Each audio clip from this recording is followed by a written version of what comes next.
میں 2 جملے کہنا بھول گیا اپنی بچیوں اور بیٹیوں اور اپنی بہنوں سے، اپنی عورتوں سے۔ اللہ آپ کا سہاگ سلامت رکھے اور اللہ تعالیٰ آپ کو زندگی کی خوشیاں نصیب فرمائے۔ میری بہنوں، بیٹیوں اور بچیوں، تم سماج کا انتہائی اہم ترین حصہ ہو۔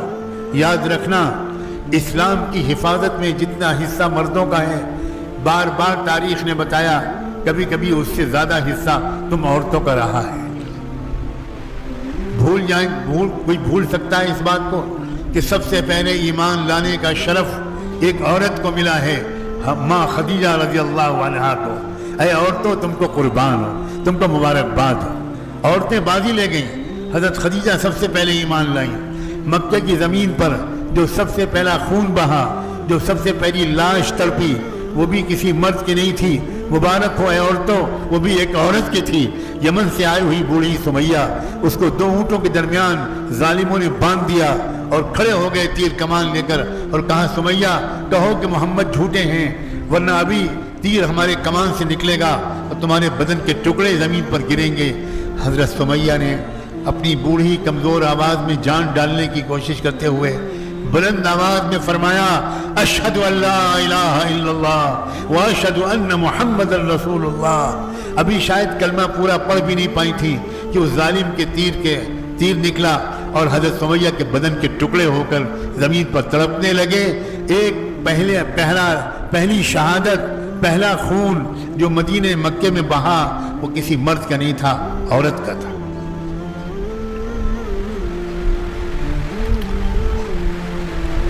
پوری تاریخ بتاتی ہے کہ جہاں مرد پیچھے ہٹ گئے، ام عمارہ کو بھول گئے، جب احد کے میدان میں حضور پاک صلی اللہ علیہ وآلہ وسلم پر چاروں طرف سے تیر و نشتر چلنے لگے اور خطرہ ہوا کہ آقا کو بھی کوئی تیر لگ جائے گا، تو کیا ہوا تھا؟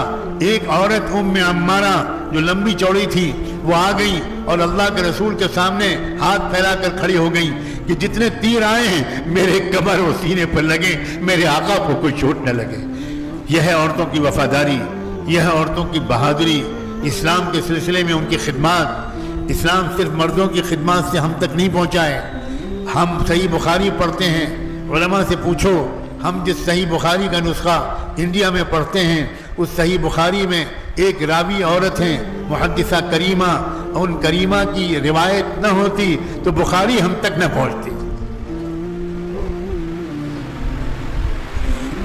یہ تو آج کی عورتیں ہیں جن کا رشتہ خود ہم مردوں نے اسلام کی خدمت سے توڑ دیا ہے، ان کو پیچھے ڈھکیل دیا ہے، ان سے صرف اپنے مطلب نکالتے ہیں، لیکن ان کو انکریج نہیں کرتے، علم کی طرف انکریج نہیں کرتے، ان کو نہیں اس بات کے لیے ہمت افزائی کرتے کہ تم بھی آگے بڑھو۔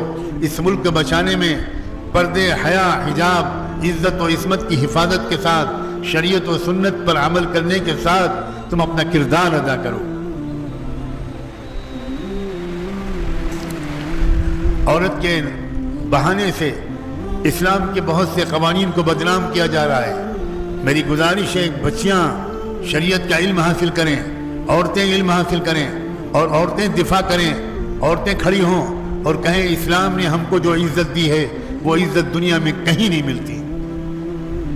لیکن اس کے لیے عورتوں کا ایمان چاہیے، عورتوں کا پاس بھی علم چاہیے۔ اصل سرمایہ ایمان اور علم ہے، اور آج مسلمان ایمان اور علم کے لحاظ سے نہایت کمزور ہیں۔